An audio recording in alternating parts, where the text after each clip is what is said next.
मित्रों नमस्कार। आज के वीडियो का शीर्षक है बीमारियों के इलाज में गरीब होते लोग। आज हम इसी पर विचार करेंगे। सर्वप्रथम आपसे अनुरोध है कि आप वीडियो को लाइक करें, शेयर करें और सब्सक्राइब करें।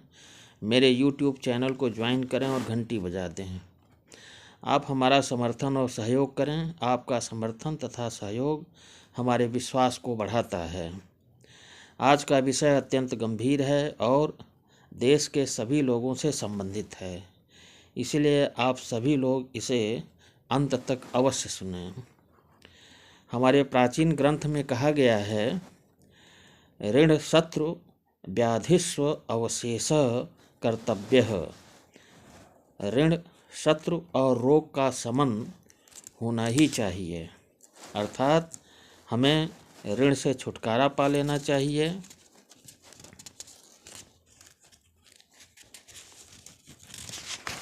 और शत्रुता समाप्त कर देनी चाहिए तथा रोगों और बीमारियों तथा व्याधियों को भी उन्मूलित करना चाहिए या उनका उपचार होना चाहिए।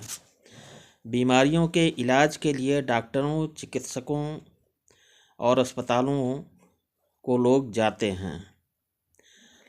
बीमारी थोड़ी गंभीर है तो बड़े अस्पतालों में लोग जाते हैं। देश में बड़े सरकारी अस्पतालों में नंबर लगना या बेड मिलना बहुत कठिन है। कैसे मिलता है आप सभी लोग अच्छी तरह जानते हैं, हमें कुछ नहीं कहना है।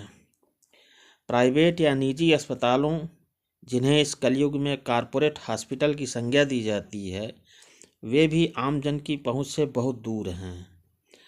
बीमारी थोड़ी गंभीर है तो आराम से 10 से 20-25 लाख तक का बिल फट जाता है और लोग कर्ज लेने, अपनी घर द्वार, ज़मीन, मवेशी आदि बेचने को मजबूर हो जाते हैं। हमें यह नहीं बताना है कि केवल पैसे वालों और धनिकों का इलाज वे करते हैं, गरीबों का इलाज वहाँ नहीं होता। कुछ हेल्थ बीमा धारकों का भी वहाँ इलाज हो जाता है, सभी का नहीं हो पाता और वे बीमा कंपनियाँ बहुतों का पैसा हड़प लेती हैं और समय पर इलाज हेतु नहीं देती हैं या देती ही नहीं हैं। लोगों का पैसा हड़प लिया जाता है। कुछ का इलाज करते भी हैं तो ओवर बिलिंग करके लोगों का धन हड़पा जाता है। सरकारी और निजी क्षेत्र के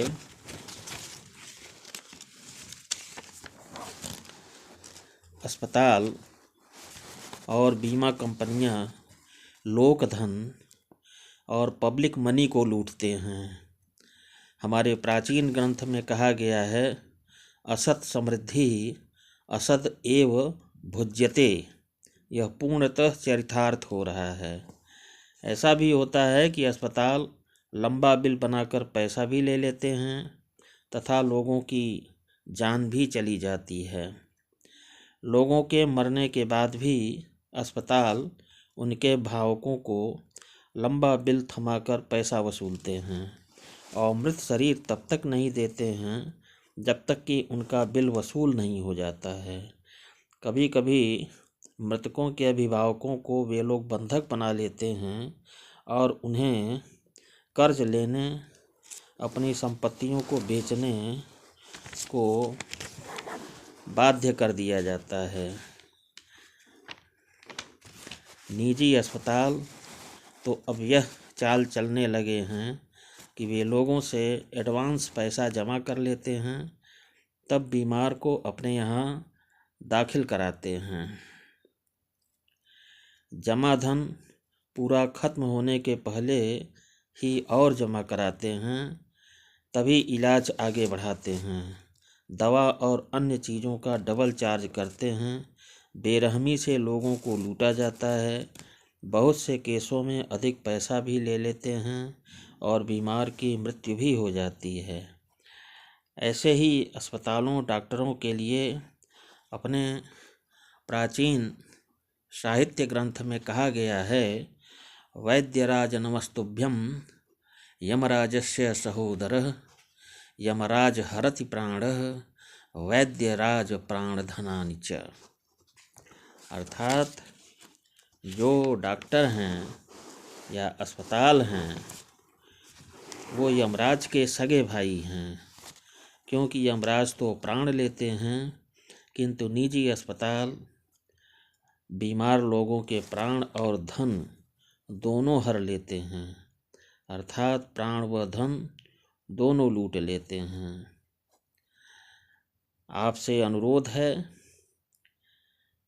कि इस जन सरोकार से संबंधित वीडियो को लाइक करें, शेयर करें और सब्सक्राइब करें। मेरे YouTube चैनल को ज्वाइन करें, घंटी बजा दें। आप हमारा समर्थन और सहयोग करें। आप वीडियो के कमेंट सेक्शन में जाकर अपनी प्रतिक्रिया दे सकते हैं। यदि आपके साथ, आपके लोगों के रिश्तेदारों के साथ या संपर्कियों के साथ ऐसा हुआ है तो कमेंट में आप अवश्य बताएं।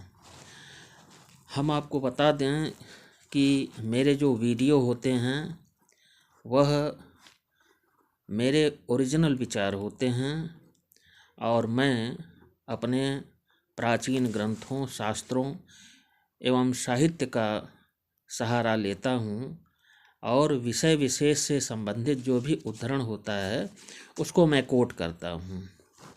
यदि आप यह पाते हैं कि मैंने किसी की नकल की है तो आप अवश्य कमेंट सेक्शन में इस बात को बताएं।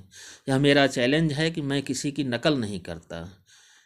मैं स्वयं अपना वीडियो तैयार करता हूँ, मैं अपना आर्टिकल स्वयं बनाता हूँ, शास्त्रों को कोट करता हूँ, उनका अध्ययन करता हूँ और जो भी विषय विशेष के संदर्भ में मुझे उपयोगी लगते हैं मैं उनको अवश्य कोट करता हूँ। मैं निरंतर अध्ययन करता रहता हूँ, शास्त्रों और साहित्य का अध्ययन करता हूँ, यूँ ही नहीं मैं कुछ बोलता। अंत में फिर आपसे अनुरोध है कि आप वीडियो को लाइक करें, शेयर करें, सब्सक्राइब करें, मेरे YouTube चैनल को ज्वाइन करें, घंटी बजा दें। आप हमारा समर्थन व सहयोग करें ताकि हम जन सरोकार से संबंधित इसी तरह के वीडियो आपके समक्ष ला सकूं। धन्यवाद।